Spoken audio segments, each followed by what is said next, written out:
Ninth century BC Israel is a dangerous place to speak for God. State-sponsored idolatry rules the kingdom, and the true prophets of Yahweh are systematically hunted and smothered by the monarchy. Pushing back against this corruption is Elijah, a wild, fiery powerhouse who commands droughts and calls down fire from the sky. Walking quietly in his shadow is his apprentice, Elisha, a former farmer who left his plow to serve the master. But a rumor is currently tearing through the stired prophetic guilds. Elijah is about to be taken away. His departure is imminent, and it will leave a massive power vacuum in the resistance. Inheriting the prophetic office in this environment is far from a promotion.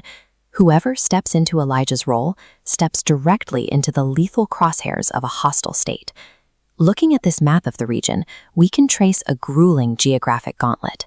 Elijah attempts to shake his apprentice loose, ordering Elisha to stay behind at Gilgal, then down at Bethel, and finally at Jericho. The route hits a hard stop at the barrier of the Jordan River, at the very edge of the wilderness. Through every stop, Elisha refuses to abandon his master.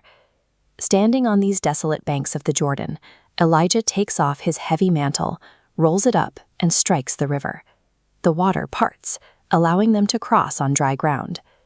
On the other side, Elijah turns and asks his student a final question. "What may I do for you before I am taken away?" Elisha asks for a double portion of Elijah's spirit. Under ancient Israelite law, a double portion is the specific legal inheritance granted to a firstborn son. He is asking for the legal right to be recognized as Elijah's true successor. He is asking to bear the terrifying responsibility of the office. The sky breaks open. A chariot of fire pulled by flaming horses crashes into the wilderness and violently separates the two men. A massive whirlwind envelops Elijah, ripping the prophet upward into the heavens and ending his earthly campaign in an instant. Watching from the dirt, Elisha tears his own clothes in two and screams into the storm, my father, the chariot of Israel and its horsemen." He recognizes exactly what Israel has lost.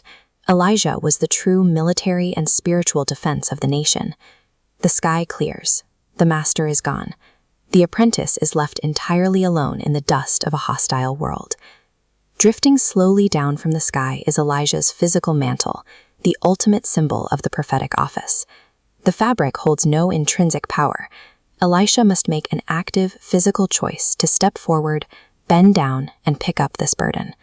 He carries the mantle back to the banks of the Jordan River. Wrapping the fabric together, he strikes the water himself, demanding aloud, "Where is the Lord God of Elijah?"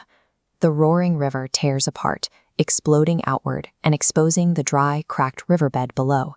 Elisha steps forward and walks across the dry earth alone.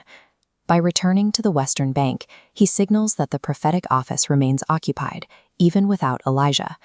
Elisha immediately begins mirroring his previous route backward, proving his authority at every stop. He arrives first at Jericho. The city is facing a crisis.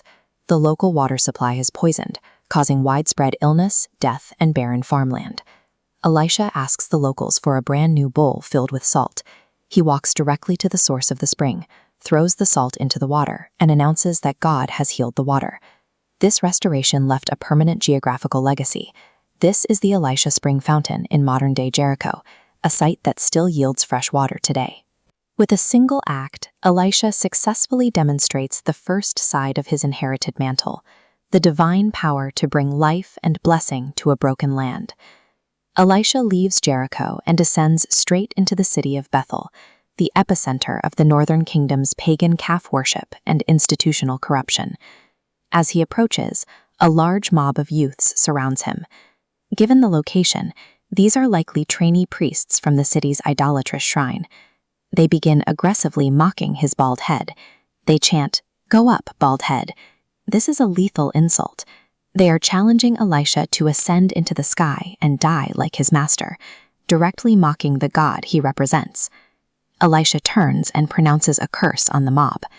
Immediately, two massive she-bears emerge from the woods and maul 42 members of the crowd. This mantle represents the heavy, gritty authority to command both survival and destruction. Elisha's work in the land has begun.